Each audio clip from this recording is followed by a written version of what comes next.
Man, I know some diehards have just been waiting and waiting and waiting for this video.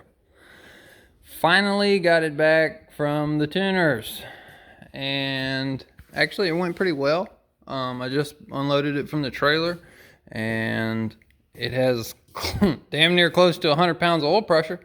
I'm fixing to give it its first oil change. I'm gonna run some Castrol in it.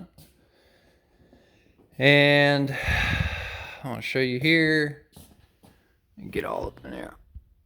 I got the new AEM air fuel ratio gauge, and now all my other gauges over there, they work better because I changed the position of the sensors to get them more kind of in the area where they need to be. And what I got to do, I got to go ahead and mount the AEM V2 somewhere over there. So I got to build a box for it and line it with some foam and get it to where it's easily accessible. So about race day. So my plan was to race this coming up weekend, which would be March the 5th. And unfortunately, I can't race. I don't have a team. Nobody can get together. So basically, I have all the gear for myself. No one else has gear that's in date. So, and another bummer was I haven't had time to really test the car. So really all it's really had is time on the dyno, time tuned.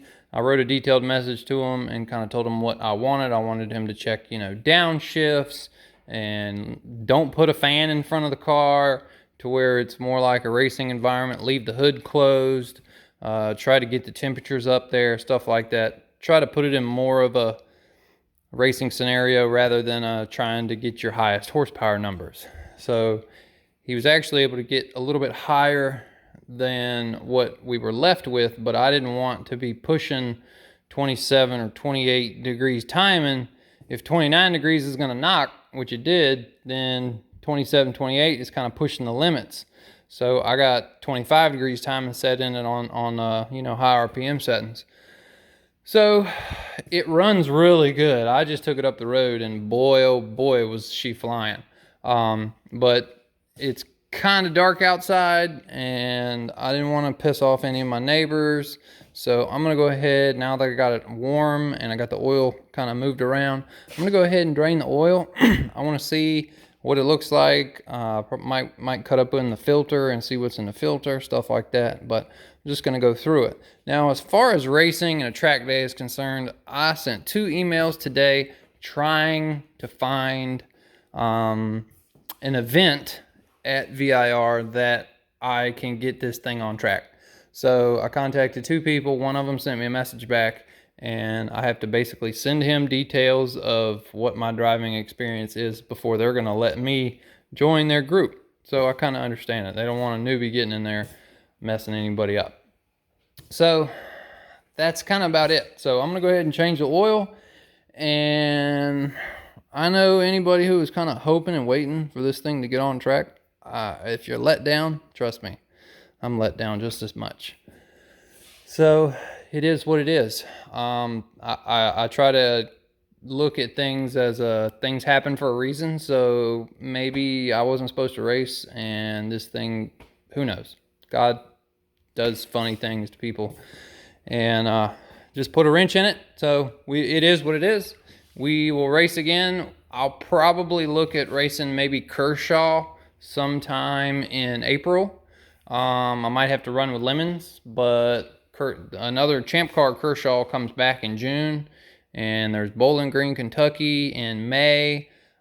So I might have the dates mixed up, but somewhere around there. So hopefully I can get some test days in, which I'll have good in-track footage on test days because I won't have to worry about being a crew chief and a driver and a filmer and all that. So we'll just kind of wait for that. I know I'm kind of rambling on, but I was really, really excited about racing, and it's kind of a bummer and a letdown. So I'm going to go ahead and take my time. I'm going to go get my tires changed. I'm going to try a different set of tires this time. I've ran 245 40s for the last 2 events, and I'm going to try 235 45s. they're a little bit taller tire, a little bit skinnier sidewall, and I wanted to see how the difference is on the wear patch, because the way that these tires wear, I don't know if you'll be able to see it on these, but they wear kind of funky right in this area. And like there's some on others that just don't wear at all. So I'm gonna go ahead and try a different, you can kind of tell here how the tire kind of bulges outward. And I feel like the width of the rim is a little too narrow for the width of the tire. So I'm gonna try a little bit narrower tire. And I think that's about it. So I'm gonna go ahead and change the oil, and I'm gonna go ahead and not even edit this video. I'm just gonna throw it up on YouTube.